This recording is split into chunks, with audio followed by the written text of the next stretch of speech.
안녕하세요. 구독자 여러분. 작년 한 해가 정말 쏜살같이 지나가지 않았나요? 30대가 지나고 나니까 하루하루 시간이 너무 빨리 가는 게 느껴져서 아쉬울 때가 한두 번이 아니에요. 번데기 앞에서 주름 잡고 있다고 저 뭐라고 하시는 거 아니시죠? 여튼 제 직업 특성상 정말 눈코 뜰 새 없이 바쁜 하루하루를 보내고 있으면서도 요즘 들어 시간이 너무 빨리 간다고 느끼게 된 건 하루가 멀다 하고 웃기고 어이없는 사건 사고를 치는 저희 시댁 식구들 덕분인 것 같습니다.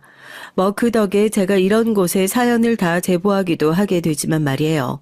세상에서 자기 아들이 제일 잘난 줄 알고 열심히 살아온 절 매일 찍어 누르기 바쁘셨던 저희 시어머니. 이번에 잘난 며느리한테 제대로 된통 당했거든요.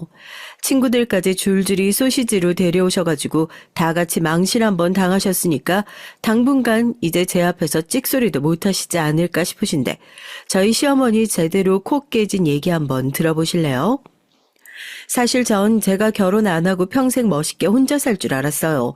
몇 년 전까지만 해도 그랬죠. 아버지께서는 항상 병원 응급실에서 일을 하는 의사셨고 늘 바쁘셔서 가족들 얼굴을 한번 제대로 본 적이 없었어요. 사실 제가 할 말은 아니긴 하지만 의사라고 해서 다 같은 의사가 아니거든요. 저희 아버지 정도면 실력도 좋고 다른 병원에서도 서로 모셔가고 싶어서 혈안이 되었다고 하던데 의사가 사람 살리는 것을 1순위로 놓고 생각해야지 돈 쫓아서 여기저기 옮겨다니면 안 된다고 좋은 제안들을 전부 싹 다 거절하고 생사의 기로에 놓여 있어 까딱 잘못하면 의사가 모든 잘못을 다 뒤집어 써야 하는 응급실에서 있는 것이 엄마와 제 입장에선 못내 아쉽기도 하고 이해가 되지 않기도 하고 그랬어요.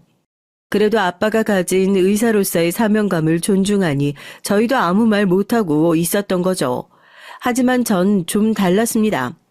아빠가 고생하시는 모습을 보고 나도 아빠처럼 멋지게 사람 살리는 의사가 되어야지 이런 생각을 해야 되는데 나까지 저렇게 아빠처럼 짐 내팽개치고 사는 의사가 되면 우리 엄마 진짜로 외로워서 죽겠구나 싶은 거예요. 제가 성형외과 고를 때까지만 하더라도 저희 아빠 좋아하셨죠. 그래, 성형이라는 거 요즘 사람들은 죄다 쌍꺼풀 수술, 코 수술, 이렇게 미용 목적으로 얼굴 고치는 것만으로 생각하고 있으니까 그런데 실제로 큰 수술 당하고 나서 보건 수술해야 하는 사람도 많고 아빠가 보는 진료만큼이나 중요한 과가 성형외과라고 생각하거든. 잘 생각했다. 너도 항상 공부하고 환자를 외적으로 달리 보이게 하는 것도 중요하지만 그 내면을 치료해주는 것도 중요한 거야. 아빠 말 항상 명심하고, 알겠지? 아빠, 죄송해요. 난 아빠처럼 그렇게 평생 대학병원에서 일은 못할 것 같아요. 실망시켜드려서 정말 죄송한데 개원하고 재병원 차려서 저도 남들처럼 평범하게 그렇게 살고 싶어요. 엄마랑은 미리 다 얘기했었던 거예요. 죄송해요, 아빠. 이번 한 번만 제 뜻 믿어주세요. 네? 제가 성형외과 개원하기 전에 한참 이제 일본이나 중국에서 관광객들이 엄청나게 유입되었던 시기였거든요. 그래서 이 시기에 병원을 차리면 전망이 정말 좋겠다 생각이 들기도 하고 그래서 전 나름대로 신중하게 생각을 해보고 결정을 내린 건데 아빠는 하나밖에 없는 딸이 본인의 뜻을 이어받아 사람 살리는데 애를 쓰는 의사가 되길 원하셨던 모양입니다. 네가 어떻게 그렇게 다른 사람들처럼 돈만 쫓아가지고 갈 수 있나. 실망이 이만저만이 아니다. 나 너 개원하는데 한 푼도 못 보태준다. 아주 거품 물고 반대를 하셨었죠. 엄마 통해서 계속 아빠를 설득하고 나도 정말 의사로서 하고 싶은 일이 있어서 그런다. 아빠가 사람 살리는 것처럼 내 뜻도 존중해주면 안 되겠냐. 빌고 빌고 또 빌어서 겨우 영끌에서 대출받고 부족한 돈은 부모님한테 빌려서 대표 원장 자리에 앉아 조그만 피부과를 열게 됐죠. 그때 제가 시기를 엄청 잘 탔던 것 같아요. 성형을 하러 오는 관광객들은 일찌감치 붙잡아야겠다 싶어서 다른 큰 병원 말고 우리 병원에 오면 1대1로 붙어가지고 관리를 그렇게 잘해준다는 입소문도 내고 여행사를 통해서 진료를 연계할 수 있는 방법을 막 알아봤었죠. 그러다가 여행사에서 일하고 있는 남편을 만나게 됐고 어리지만 싹싹하게 일 잘하는 남편 덕에 저희 병원 매출이 엄청나게 뛰게 됐어요. 저 병원 개원하면서 대출받았던 것들, 아버지한테 눈치 봐가면서 돈 빌렸던 것들, 그거 딱 2년 만에 다 갚고 강남으로 이사 가게 됐잖아요. 남편이 제 입장에선 완전히 복덩이였던 거죠. 처음엔 여행사에서 일하는 직원이라고 하니 살짝 편견도 있었어요. 뭔가 영업직들한테 가지고 있는 편견이 있잖아요. 술도 많이 마실 것 같고 뭐 그런 것들이요. 그런데 보기와 다르게 엄청나게 성실하고 학력도 좋고 외국어 실력도 좋고 여러모로 똑소리 나는 사람이라 자꾸 눈길이 가더라고요. 결혼할 팔잔 정해져 있다고 하니 남편이랑 제 사이도 그랬나 봐요. 남편도 절 좋게 생각하고 있었던 건지 강남병원으로 이사를 가면서부터 저희는 연애를 시작하게 됐습니다. 물론 처음부터 마냥 즐겁게 결혼에 골인할 수 있었던 건 아니었어요. 뭐? 여행사 직원이라고? 너 지금 병원 한참 잘 나갈 텐데 왜 그렇게 모자란 사람을 만나? 아직 엄마가 만나본 건 아니지만 직업이든 뭐든 그것보다 몇 배는 더 훌륭한 사람들이 지금 너 소개시켜달라고 아주 줄을 섰어. 얼마 전에 엄마 교회 권사님 통해서 은행장 아들이니 뭐니 하는 사람도 선 좀 보자고 소개가 들어왔는데 아유 연애만 해 연애만. 엄마, 내가 평생 같이 살 사람인데 누구 아들이니 뭐니 그런 꼬리표 달고 있다고 갑자기 뭐 옥동자 같은 얼굴이 원빈처럼 보이고 그래? 나도 능력 되겠다. 내가 뭐가 아쉬워서 강남 성형외과 원장시계라 돼서 그런 집으로 시집 가가지고 시집살이 하면서 시댁 눈치 보면서 그렇게 살아야 돼? 난 그냥 나 좋다는 사람이랑 시집 가서 눈치 안 보고 편하게 살고 싶어. 제 주변에 있는 의사 친구들 보면 상향혼, 그러니까 자기보다 훨씬 더 잘난 사람들 만나서 결혼한 친구들이 대부분이었죠. 그러니까 마누라가 의사인데 아직도 명절에 전 부치러 다닌다고 불려가고 김장한다고 끌려가고 이런 거 보면 솔직히 좀 기가 막힌 거예요. 쟤네 시댁은 제가 한 시간에 얼마씩 받는 몸인 줄 알긴 알까 하면서요. 제 친구들 제가 봐도 아쉬울 게 하나 없는 애들인데 대체 뭐가 아쉬워서 뭐 판사니 검사니 변호사니 잘난 남자들을 못 만나서 안달이 났을까. 난 절대 그러지 말아야지 하고 결심을 했었다니까요. 엄마, 내 친구 미진이 알지? 걔 이번에 명절에 시댁 가서 제사 음식 하느라고 팔이 떨려가지고 다음날 진료를 못 받다고 그러더라고. 엄마 기껏 딸 공부시켜서 의사 만들어놨더니 그 귀한 팔이 남의 집 조상님들 제사상 차려주느라 혹사나간다고 생각해봐. 안 억울해? 누구보다 시집살이 문화를 이해하지 못했던 저였고 차라리 그렇게 시댁한테 당할 바엔 시집 안 가버리고 말겠다는 생각도 있었던 터라 확고하게 제 의사 표현을 했어요. 그렇게 잘난 집에 시집가서 학대당하는 며느리로 살 바엔 조금 눈 낮춰서 모자란 것 같은 집에 시집가도 내 마음대로 다 휘두를 수 있는 집으로 시집가겠다고요. 제 말에 저희 친정엄마 고개를 절레절레 저으시면서 그런 집으로 시집가면 네가 뭐 시집살이 안 당할 수 있을 것 같냐 그러셨거든요. 뭐 그런 집에서 너 오냐오냐 떠받들어주기만 할 것 같아? 이제 봐라. 오히려 그런 집이 의사 며느리 기죽인다고 더 달려들지. 아유, 난 모르겠다. 네 결혼이니까 네가 마음대로 해. 하여튼 저도 결혼 전으로 돌아간다고 하면 그때 콧대 높고 기고만장하게 굴었던 절 아주 호되게 혼내주고 싶은 마음뿐입니다. 그때 뭐가 그렇게 잘났다고 혼자서 설치고 다녔는지 모르겠어요. 이제 막 잘나가기 시작했던 강남 성형외과 대표 원장, 세상이 아주 내 발밑 아래 있다고 생각했던 때였죠. 어쩌면 제가 이런 시댁을 만나게 됐던 건 다 제가 제 무덤 직접 판 걸지도 모르겠어요. 전 처음에 인사를 가기도 전부터 남편과 시댁이 너무 마음에 들었거든요. 정확하게 말하면 그쪽 집안에서 절 대하는 태도요. 물론 모자랄 것 없는 며느리인 건 사실이지만 정말 극진한 손님 대접하듯이 항상 어려워하고 예뻐라 하시는 게 참 좋았습니다. 그게 결혼에 골인하게 된 결정적인 계기이기도 했고요. 엄마가 당신이랑 인사 언제 같이 올 거냐고 성화야. 뭐 꿈을 엄청 좋은 걸 꿨더니만 이게 다 의사 며느리 보려고 그랬다면서 벌써부터 동네에 하도 자랑을 하고 다녀서 내가 오히려 좀 자중하시라고 뜯어 말리고 있을 정도라니까. 우리 엄마 되게 부담스럽지? 그래도 부담 갖지 말고 선물이니 뭐니 따로 준비 안 해도 괜찮으니까 그냥 편하게 가서 인사 한번 드리자.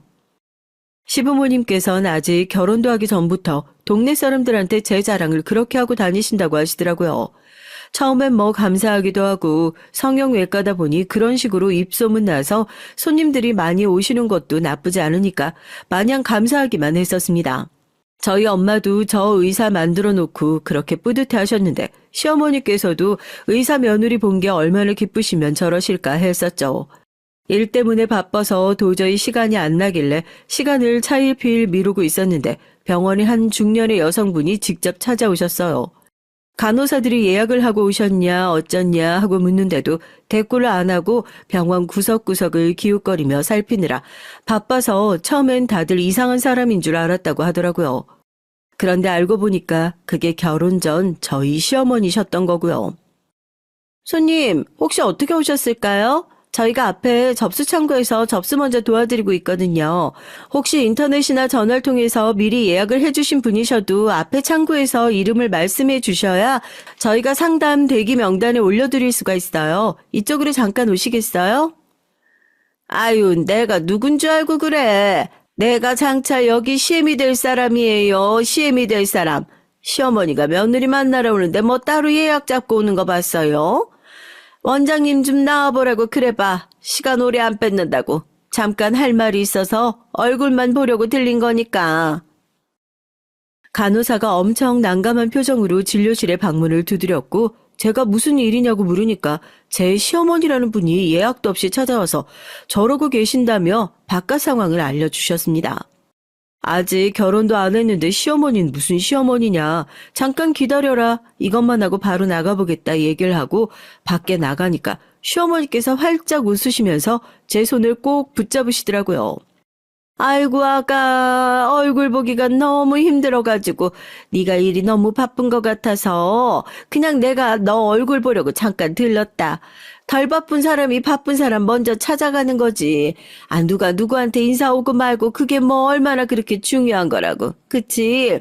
아니 내가 시간 많이 뺏으려고 그런 게 아니고 그냥 너 일하느라 무리하는 것 같으니까 건강 챙겨가면서 하라고. 좋은 약을 좀 지어왔어. 이것 좀 먹어가면서 하라고 싸웠다. 응? 아이고 처음 보는데 깜짝 놀랐겠어. 이럴 게 아니라 아예 들어가서 얘기를 좀 할까? 아유 난 어떻게 따로 예약 같은 거 안 하고 들어가도 괜찮지? 저 엄청 깜짝 놀랐잖아요.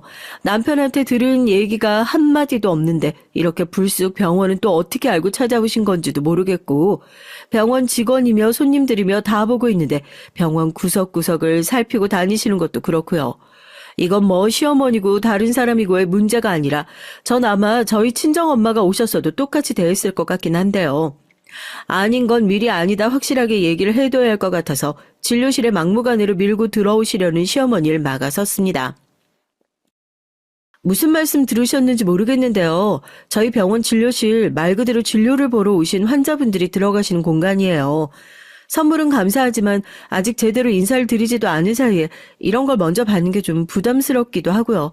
앞으로는 병원에 예약 없이 용무 없이 이렇게 불쑥 찾아오시는 일은 없으셨으면 좋겠어요. 기분 나쁘시게 들릴 수도 있겠지만 엄연히 이곳은 제가 일을 하는 공간이니까요. 서로 존중해 주시면 감사하겠습니다. 딱 잘라서 얘기를 했으니 아마 저희 시어머니도 그때 많이 민망하셨겠죠. 한마디로 예약 없이 절대 찾아오지 마세요 였으니까요. 하지만 그때 저도 기분이 상할 대로 상한 상태여서 더 이상 얘기를 나누고 싶지도 않고 딱 잘라서 거절하고 나중에 결혼 얘기를 해야 할 때가 되면 정식으로 찾아가서 인사드리겠다고 하고 돌려보냈습니다. 저희 시어머니 나가자마자 간호사들이 다 한마디씩 했다니까요. 선생님 저 집으로 시집 가시는 거냐고 안 가면 안 되겠냐고요. 딱 봐도 고생하실 것 같은데 시댁 좀 덜 빡센 집으로 가시면 안 되겠냐고요. 그땐 사람들이 저희 시댁에 한마디씩 얻는 게 꼭 제 얼굴에 침 뱉는 것 같아서 되려 버럭 화를 냈었던 것 같아요. 다들 일 안 하고 내 얘기 그렇게 신나게 해댈 시간 있나 봐요? 남 일 아닌데 쓸데없이 말 얹고 그러지 말자. 병원이라 듣는 게 많은 거 몰라? 이렇게 사적인 일로 이러쿵저러쿵 하는 게 다 손님 앞에서 병원 얼굴에 먹칠하는 일인 거 모르겠냐고요. 됐으면 이만들 가봐요. 물론 저도 그 일을 잊고 나서 속으로 자존심이 엄청 상했죠.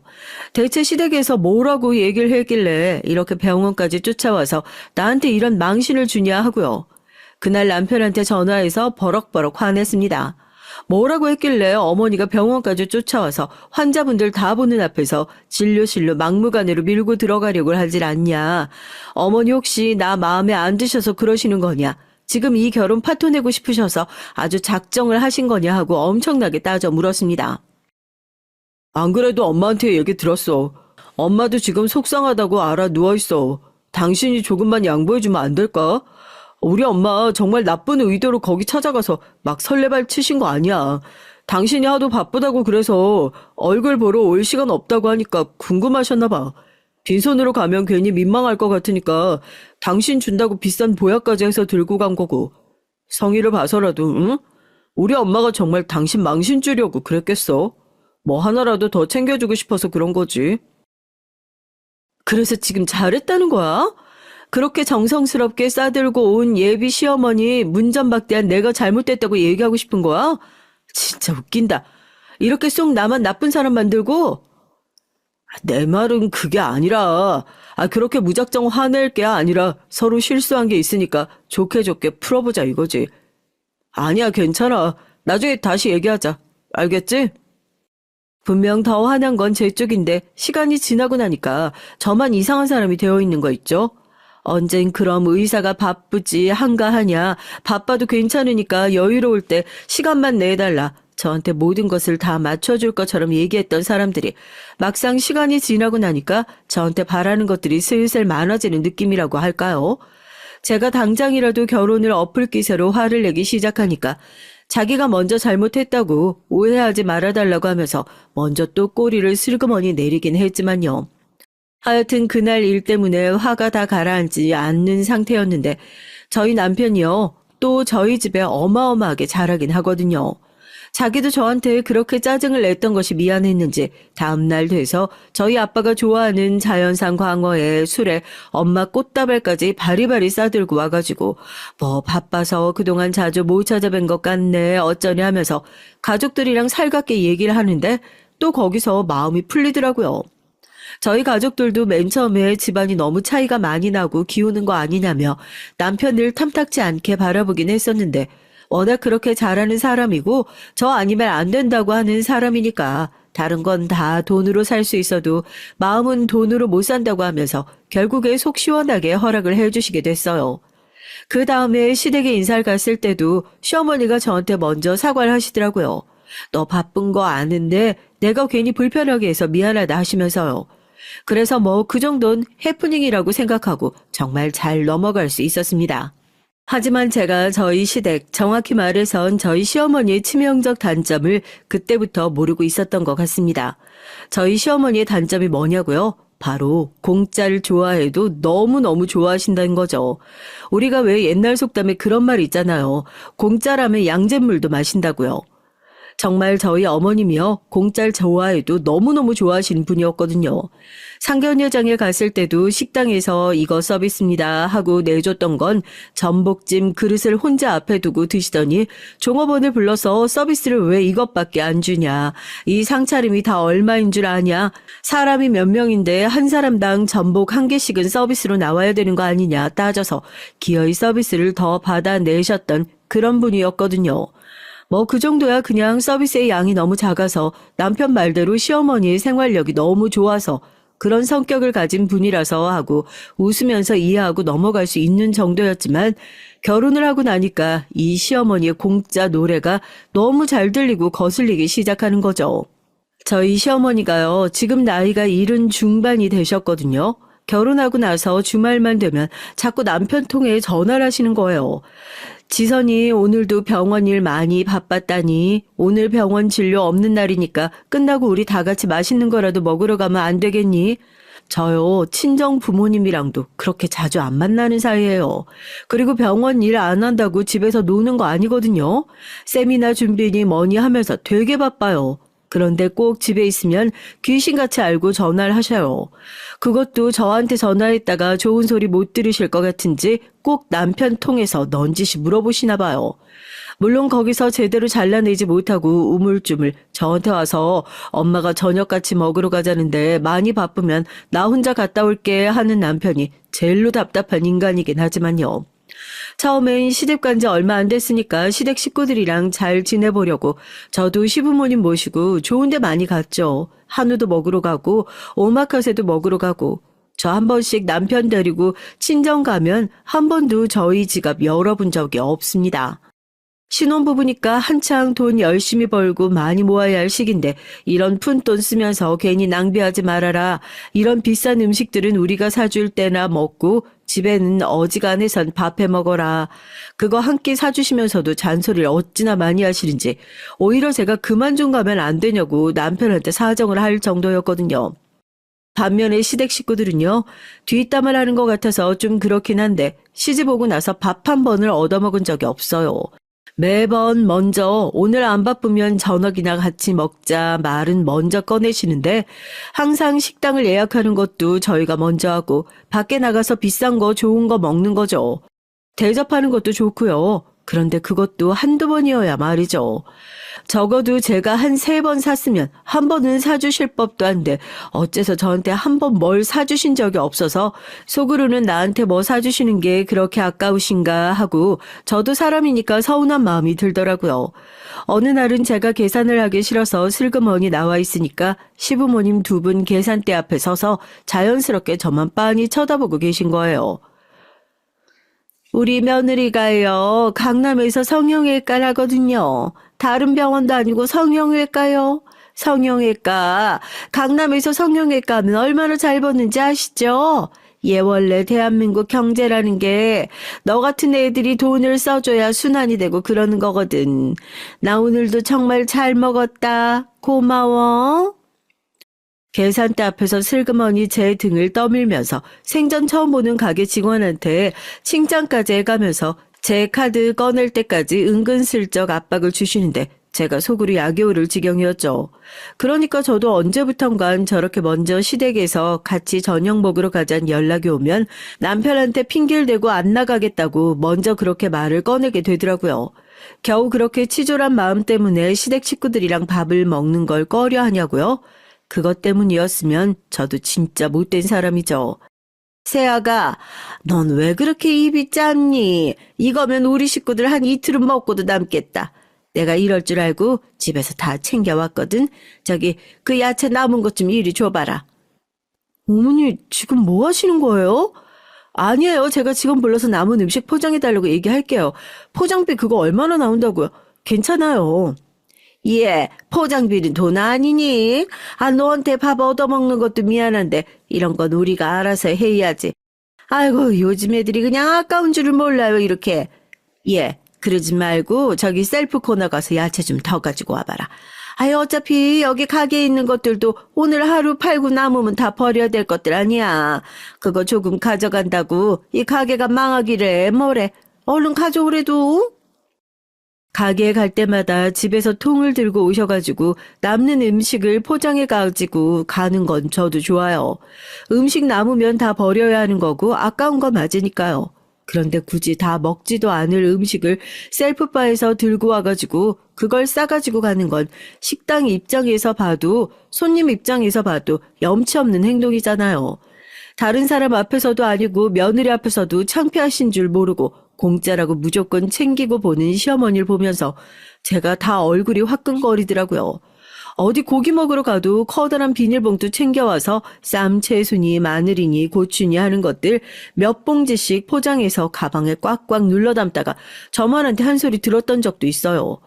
거기서 또 어차피 가게도 남는 음식 다 버릴 건데 손님이 가져가는 걸 아까워해서 여기 장사 잘 되겠냐, 서비스가 엉망이다. 또 제가 강남에서 성형외과를 하는 의사라는 것을 들먹이려고 하시는 것 같아서 얼른 시어머니 입을 막고 제가 계산대에 가서 그 음식값을 전부 다 지불했었던 적도 있습니다. 이 정도면 정말 외식을 꺼릴만 하잖아요. 워낙에 성격이 이러시다 보니 나이가 그렇게 되셨는데도 동네에 친한 친구들이 몇 분 안 계시거든요. 친구들끼리 만나도 좋은 일 있으면 내가 밥 한 번 사고 생색도 좀 낼 줄 알고 이래야 하는데 항상 얻어먹는 것만 좋아하시고 공짜 노래를 불러대시니까 다른 분들이 봤을 때도 영 안 좋아 보이는 거죠. 그래서 만나시는 친구분이 없으니까 저희 둘을 그렇게 부르시는 건가 싶기도 하고요.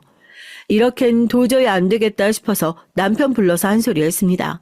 아무리 집 가까워도 너무 자주 부르시는 것 같다.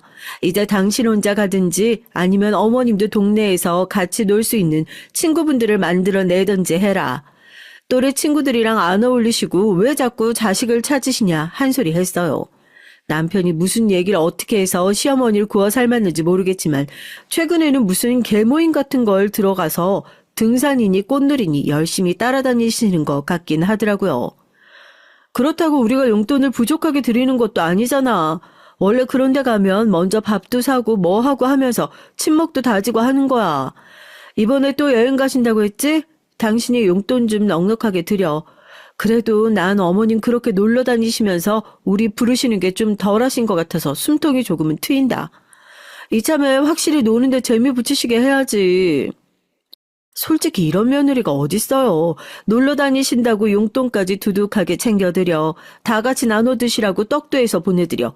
그 계모임 사이에서 의사 며느리 둬서 용돈도 많이 받고 며느리가 선물도 자주 주는 시어머니라고 나름대로 어깨 쫙 펴고 자랑 좀 하시나 봐요.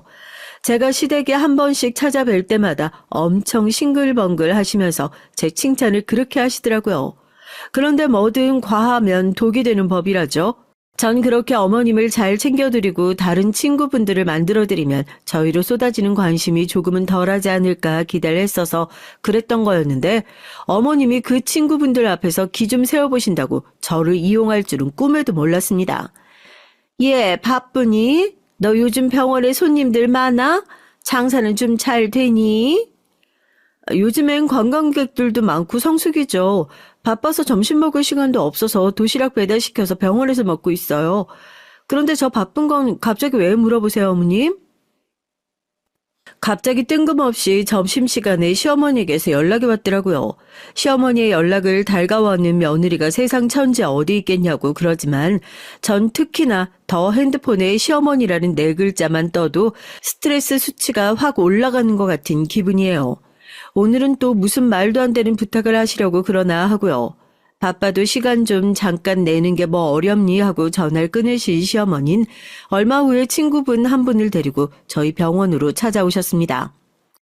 이 친구한테 들어보니까 요즘에 뭐 얼굴 땡기는 주사인가 뭔가 그런 게 있다던데 우리 온 김에 그것 좀 해줄 수 있지?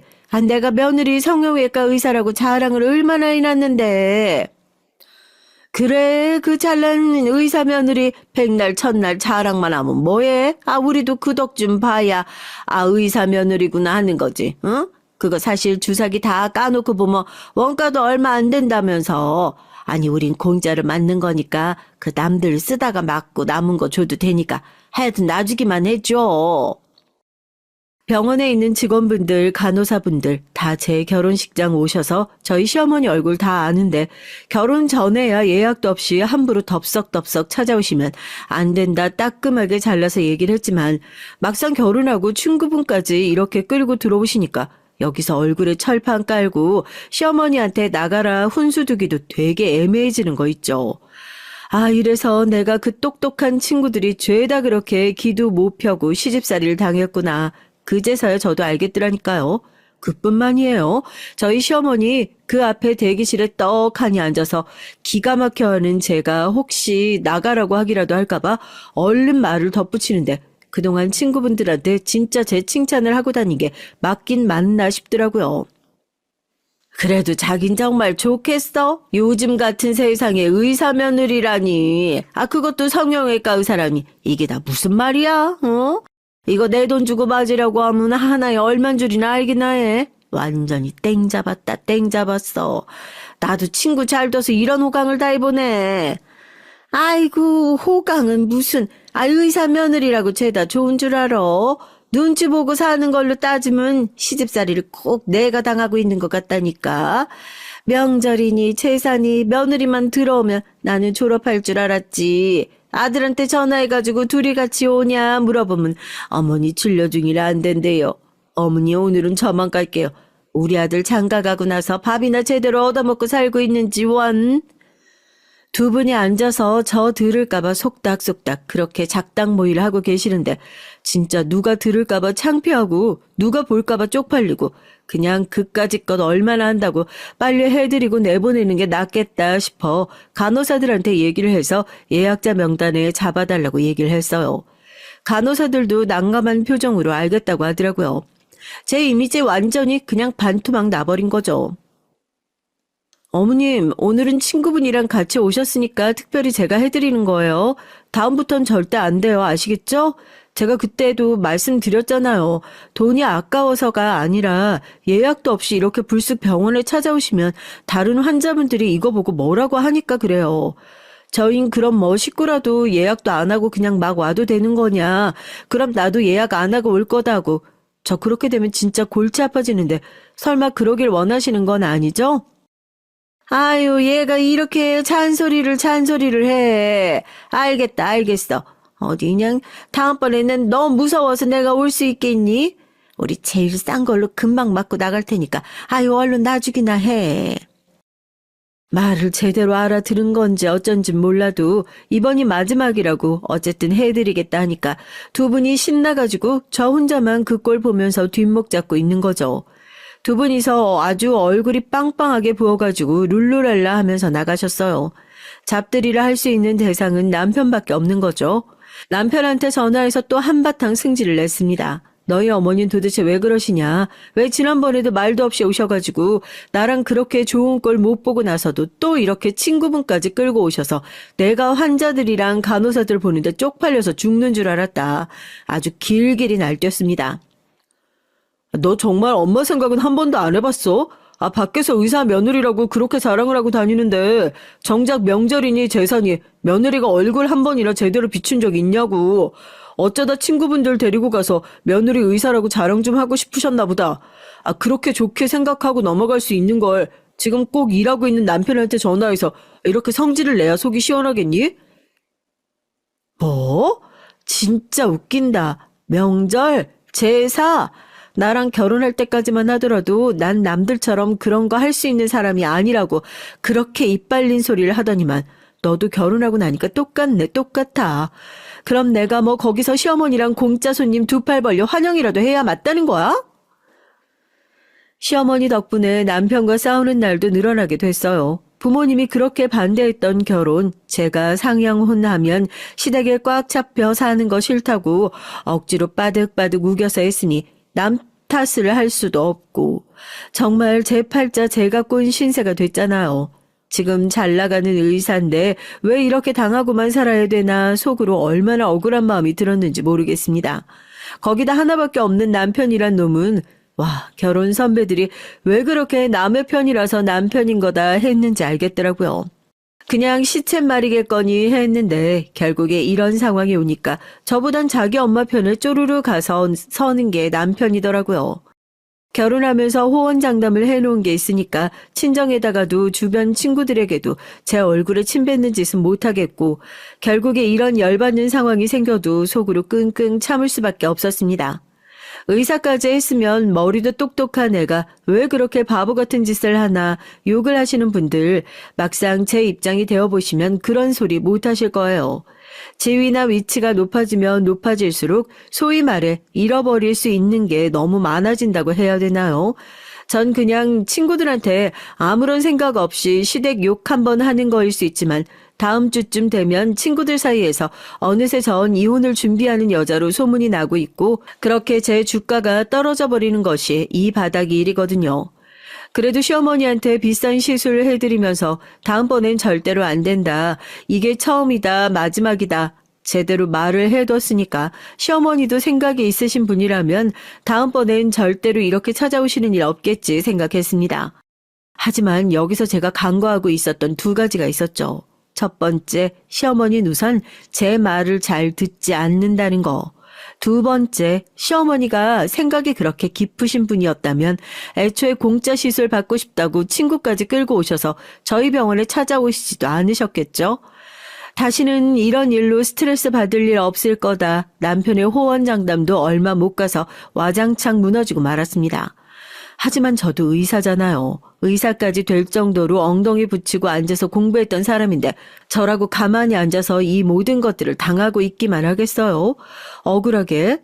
다음번에 시어머니가 다시 찾아오면 절대로 가만히 있지 않고 내가 당한 것들 꼭 똑같이 되갚아줘야지.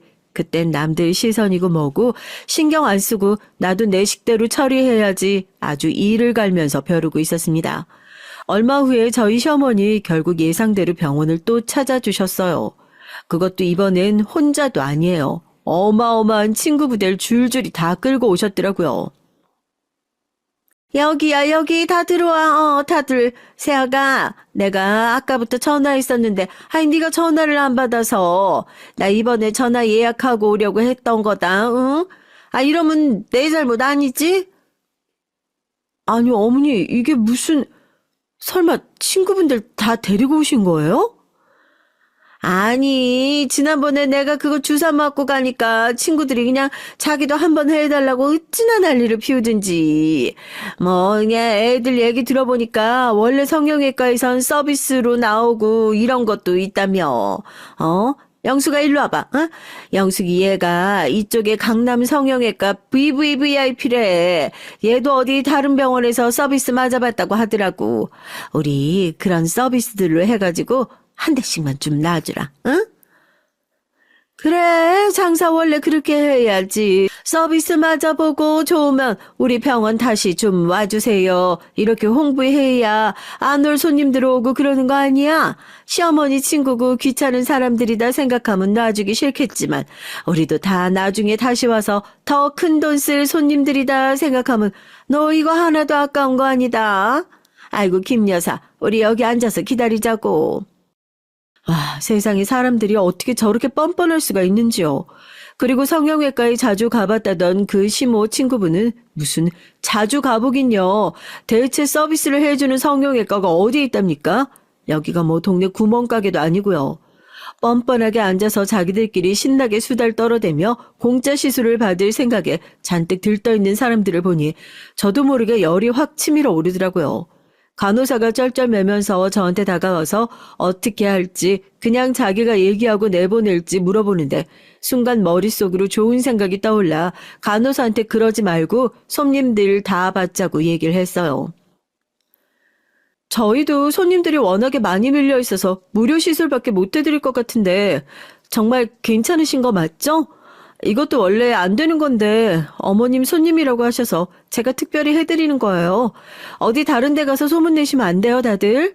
소문이나 내실지 모르겠지만.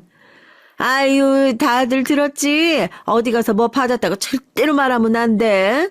오늘 다들 입 다물고 있기야. 아이고, 아주 그냥 네가 이제 정신을 제대로 차린 모양이다. 네 시어머니 기 살려줄 줄도 알고. 그래서 오늘 우리 무슨 시술 받는 건데? 그 지난번처럼 뭐 얼굴에 넣고 그러고 하는 거야? 오늘 저기 몸에 독소 제거하는 시술 하실 거예요. 나중에 일어나셔서 뭐 필요한 거 있으시면 꼭 문 열고 나와서 부르지 말고 여기 있는 배를. 아유, 우리 또 다 알아. 내가 아까 말 안 했어. 나 성형외과 VVVIP 손님이라고. 간호사한테 이렇게 시술해달라고 하고 지시를 했죠. 말이 좋아 시술이지. 그냥 이뇨작용이 있는 따뜻한 차 한 잔씩 나눠드리고 비타민 넣어서 수액 한 대씩 놔드리라고 했어요. 시어머니 친구분들이 신나서 시술실로 들어가시더라고요.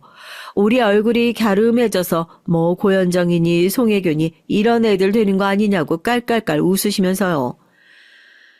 수액에 진정 성분이 들어가 있어서 조금 졸릴 수 있어요. 다들 푹 주무시고 문은 어떻게 닫아드릴까요?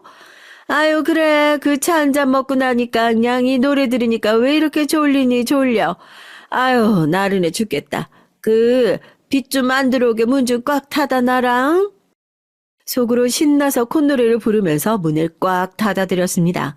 저희 병원 시술실 문이요. 아무리 안에서 그냥 힘을 줘서 연다고 해도 열리는 문이 아니거든요. 마취를 하고 나서 위험하게 문을 열려고 시도하시는 분들도 있으니까 꼭 안전장치를 해제해야 문이 열리는 구조인데 그래서 시술이 다 끝나면 간호사 호출벨을 누르고 간호사가 시술 처리를 다 마무리해준 후에 문을 열어주고 있었거든요. 이뇨작용이 상당한 차이다가 수액까지 연속으로 때려 맞았으니 아마 1시간 후에 디톡스 효과 때문에 아니라 오줌이 마려워서 참을 수 없게 될 걸 전 미리 알고 있었습니다. 선생님, 지금 1시간이 다 지난 것 같은데 시술실 안 들어가 봐도 될까요? 필요하시면 호출벨 눌러서 콜하시겠지. 아직 다들 주무시고 계신 모양인데 깨우지 말고 나중에 호출하시면 그때 들어가죠 뭐. 내가 이따가 확인해 볼게요. 그렇게 1시간이 훌쩍 지나고 호출벨 소린 들리지 않았습니다. 아까 호출벨에 관해서 알려드릴 때 제 말 톡하니 잘라 드셨으니 사용법을 제대로 모르실 수 있겠다 싶더라고요. 아니나 다를까 1시간 정도가 지나니까 호출벨이 아니라 시술실 문을 두드리고 난리가 났어요. 간호사들이 깜짝 놀라서 달려들었는데 제가 하겠다고 해서 문을 여니까 아주 안에 꼴이 가관이에요. 문 앞에 시어머니와 시모 친구들이 찰싹 달라붙어가지고 바닥을 보니까 화장실을 못 참고 벌써 오줌을 지리신 분들도 계신 것 같더라고요. 그 냄새에 저도 모르게 인상을 확 찌푸리고 코를 막았습니다. 그 범인이 저희 시어머니였다는 게 문제였지만요. 아니 어머님, 호출벨 누르시라니까 지금 제 병원에서 이게 다 뭐하냐. 아, 이걸 누구 보고 다 치우라는 거예요, 네? 아니, 나는, 아우, 야, 문 열려고 했는데 문이 하도 안 열려가지고, 화장실이 너무 급해서. 아니, 근데 대체 무슨 주사길래 이렇게 화장실을, 아유, 일단 너 있어봐라. 나 화장실부터. 아니, 어머니, 바닥 더러워진 게 지금 뭐 하시는 거예요? 제가 호출벨 사용법 알려드렸을 때 제 말 들으셨으면 이런 일도 없잖아요. 맨날 제가 무슨 말만 하면 제대로 귀담아 듣지도 않으시니까 이런 일이 생기죠. 아니 이거 말짱한 주사 맞아? 아까부터 나 오줌보가 터질 것 같아 미치겠네. 아 뭐가 나한텐 잘 안 맞나 봐. 이거 주사 부작용인가 뭔가 그거 아니야? 나 좀 어떻게 좀 해줘 봐봐. 오줌을 지린 사람 반, 지릴 것 같은 사람 반, 다들 발을 동동 구르면서 저한테 어떻게 좀 살려달라고 빌기 시작하는데 장관이 따로 없었다니까요. 제가 가운을 빌려드리고 손님들 모르게 조용히 화장실 다녀오시고 병원 바닥에 이것도 간호사들한테 시키면 괜히 소문나니까 직접 다 닦고 가시라고 그러니까 무조건 알겠답니다. 그렇게 몰래 의사 가운 두르고 화장실에 가고 계신데 엄마를 따라서 병원에 온 조그만 아이 하나가 의사 가운에 마음에 들었는지 저희 시어머니에게 마구 달려들어서 가운을 확 잡아채버린 거죠. 엄마 이거 의사 선생님 가운이다 가운. 이 할머니 봐봐. 이 할머니 오줌 쌌나 봐. 와, 오줌 쌌대요. 오줌 쌌대요. 오줌 싸게래요. 오줌 싸게래요. 아유, 너 조용히 하네. 어디 어른들 앞에서. 아유, 쪽팔려. 뭘 쳐다들 봐요. 당신들 살면서 실수 한 번 안 해보고 살았어? 아, 이랬네. 시어머니는 아이를 밀치고 가운으로 재빨리 다시 하의를 가리고 얼굴이 시뻘개져서 병원 화장실로 달려가서 한동안 나오지 않았습니다. 바지는 축축한데 애 엄마는 왜 자기 애를 밀치냐고 화장실 밖에 서 있다가 저희 시어머니에게 따지고 달려들어가지고 또 한바탕 난리가 났었다니까요. 딱 보니까 밖에서 바지에 오줌이나 지리고 사리 분별 제대로 못하는 노인네 같은데 어디서 남의 귀한 자식을 밀치긴 함부로 밀쳐? 선생님 뭐 하시는 거예요? 이런 사람들은 손님으로 받지도 마셔요. 병원에 이런 사람들 들어오지 말라고 내가 비싼 돈 내고 시술 받는 건데. 사람들도 다 같이 둘러싸고 수군거리고 그 사이에 시모 친구란 사람들은 진작 병원을 다 빠져나갔고요. 저희 시어머니 얼굴이 새빨개져서 결국에 아이 엄마한테 죄송하다고 사과하고 병원을 나갔다니까요. 제가 해주고 싶었던 말들 환자분들이 결국 다 대신 해준 꼴이 됐죠. 며느리 병원에서 공짜 시술 한번 받아보려다가 오줌 싸게 돼서 며느리 앞에서 쪽 제대로 팔렸지. 친구들 사이에서도 이제 말 한마디 제대로 못하고 다니게 생겼지. 가뜩이나 좁은 동네에서 이제 사람들 얼굴 신경 쓰느라 당분간 바깥에도 못 나돌아다니게 생겼으니까요. 남편이요. 자기 어머니가 병원에서 저지른 만행을 듣자마자 저한테 무릎을 꿇고 싹싹 빌었습니다. 우리 엄마 밖에서 그러고 다니시는 거 보면 어디 치매 검사라도 받아봐야 할 판이라면서 말이죠. 전 다른 건 다 됐으니 다음부터 다시는 내 병원에 못 찾아오시게 아주 이번에 제대로 못을 박아놔라 얘기를 했습니다. 남편 말로는 시어머니도 남의 체면을 엄청나게 신경 쓰시는 분이니 아마 당분간은 병원의 병자도 못 꺼내지 않겠냐 그래요. 며칠 전에 시어머니한테 전화가 왔었어요. 그래도 며느리 병원에서 그 깽판을 치고 가셨으니까 엄청 미안하긴 미안하셨나 봐요. 저도 거기다 대고 오랜만에 큰 소리 좀 칠 수 있었네요. 어머님 덕분에 간호사들 사이에 소문 다 났다. 그거 최대한 조용히 넘어가려고 제가 다 수습하느라고 얼마나 애썼는지 모르겠다 하니 기어 들어가는 목소리로 미안하다 하시곤 앞으로 살면서 저희 병원 근처엔 얼씬도 안 하시겠다. 아주 신신당부하셨어요. 좀 들었긴 하지만 시어머니 병원에 못 찾아오시게 와서 공짜 노래 부르는 일 없게 제대로 입 막아놨으니 저도 당분간 두 발 뻗고 자겠네요. 제 통쾌한 복수 어떠셨나요? 제가 마냥 못된 며느리인 걸까요? 아니면 저희 시어머니께서 절 이렇게 만드신 걸까요? 안녕하세요. 전 평범한 결혼 생활을 하는 40대 여자입니다. 사람이 살아가다 보면 말 한마디로 빚도 갚는다고 하는데 저희 형부는 말 한마디를 잘못해서 제대로 땅을 치고 후회할 일이 생기고 말았죠. 평상시에 인간관계에 대해서 중요하다고 생각하는 전 다른 사람을 대할 때 절대 겉모습만 보고 판단하지 않는데요. 그렇다 보니 제 주변에 있는 지인들은 항상 진솔하게 대하는 모습이 좋다면서 얘기를 해주더라고요. 덕분에 심정이 착한 남편도 만나고 결혼 생활을 잘하고 있었는데 제 위로 4살 언니가 결혼하면서 형부가 생기고 난 뒤엔 사람이 말로도 망할 수 있다는 걸 느끼게 됐습니다. 초반엔 언니가 저보다 결혼을 3년 정도 일찍 하다 보니까 전 예전부터 형부를 봐왔던 사람인데요. 처음 상견례 자리에서도 전 사실 말하는 태도나 행동들이 마음에 드는 것은 아니었습니다. 하지만 언니가 사랑하는 사람이라고 하고 또 부모님들 사이에선 분위기가 괜찮았던 편이라 제가 결혼을 막는다든지 그런 건 어려운 일이었어요. 그냥 언니가 좋아하고 또 형부가 될 사람도 말과 행동만 그랬을 뿐이지 두 사람이 행복해하는 모습을 보니까 더 신경을 쓰지 않았죠.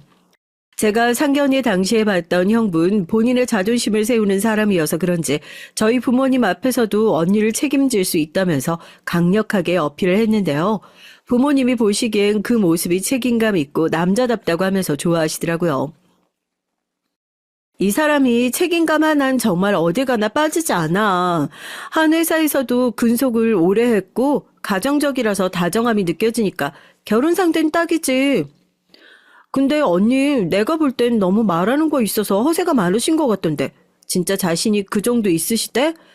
집도 거기서 해오는 거고? 예, 알잖아. 언니 사람 하나 진짜 잘 보는 거. 이전과 만나는 사람과는 달라. 그러니까 결혼도 하는 거지. 네가 어려서 뭘 잘 모르는 거야. 언니의 얘기를 듣고 나니 저도 그 당시엔 제가 연애 경험도 많지 않고 든든하고 남자다운 사람의 기준이 자신감일 수 있다고 생각했던 것 같아요. 제가 보기에도 허세가 있긴 했지만 당당하게 얘기하는 모습은 보기가 좋았거든요. 무엇보다 제가 사랑하는 언니가 좋다고 하니 두 사람을 축복해 주기로 했던 것인데요.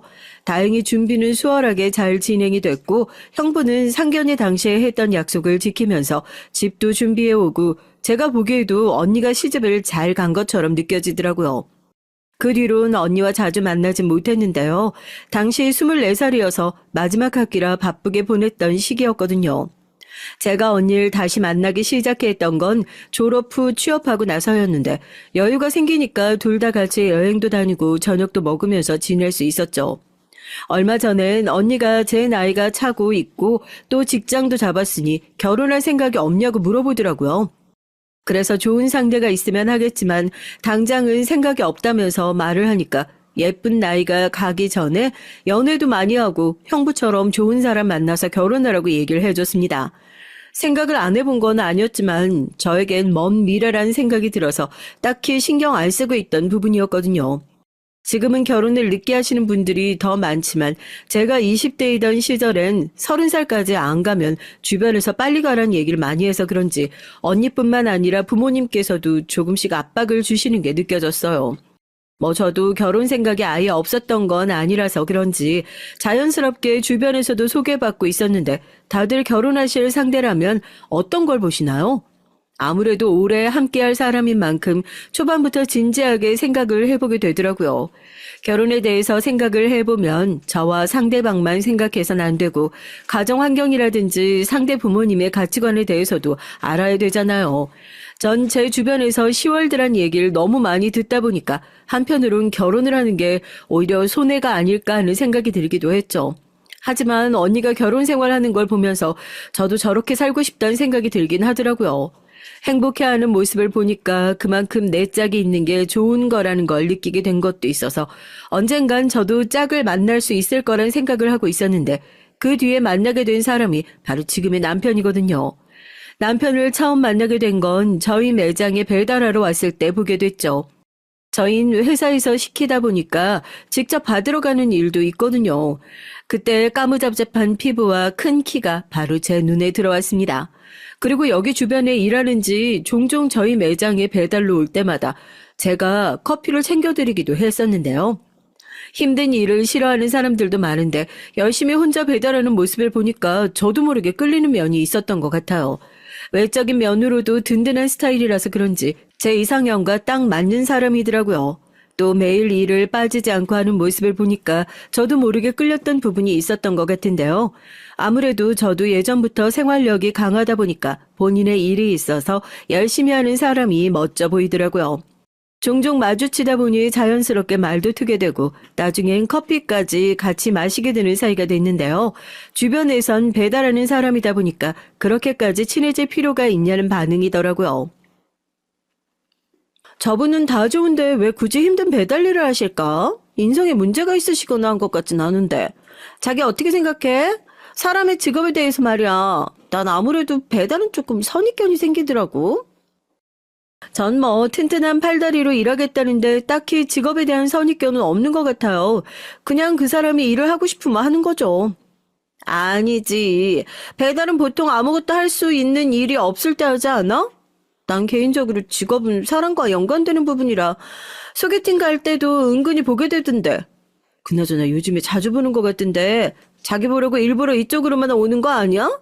얼마 전에도 커피 마셨다면서 설마 만나는 사이? 아유, 아니요. 지금 그냥 커피 한 잔 가볍게 하는 사이인 거죠. 어머, 자기 방금 지금은이라고 했어? 그럼 좋은 사이로 발전할 수 있다는 건가? 근데 정말 잘 생각해봐. 어떤 일을 하는지 중요한 부분이더라고.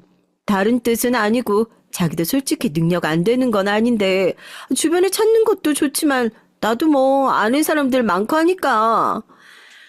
말이 그렇다는 거죠. 사람 일 모르는 거니까요. 챙겨주셔서 감사해요. 근데 저 진짜 직업도 상관없고 그냥 서로 잘 맞고 성품이 좋으면 되는 거라. 아무튼 이제 일하러 갈까요? 가볍게 티타임을 하면서 동료분께서 얘기를 해보니까 사람들이 배달 직종에 대해서 안 좋게 보는 부분이 있다는 건 분명하게 알았는데요. 지금이야 배달하시는 분들이 많아지기 시작하고 체계적으로 회사가 운영되는 곳들도 있다 보니까 이전보단 인식이 나아지긴 했지만 10년 전만 해도 배달하는 사람들은 기술이 없는 사람들이 하는 직업으로 봤잖아요. 지금은 배달 일을 한다는 것 자체가 긍정적으로 보이진 않을 때지만 그 당시엔 달랐어요.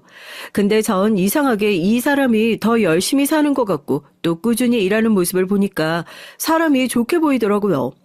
저에겐 이 사람이 더 중요했던 것이지 배달 일을 하는 사람이라는 곳에선 딱히 신경을 쓰지 않았던 것 같아요.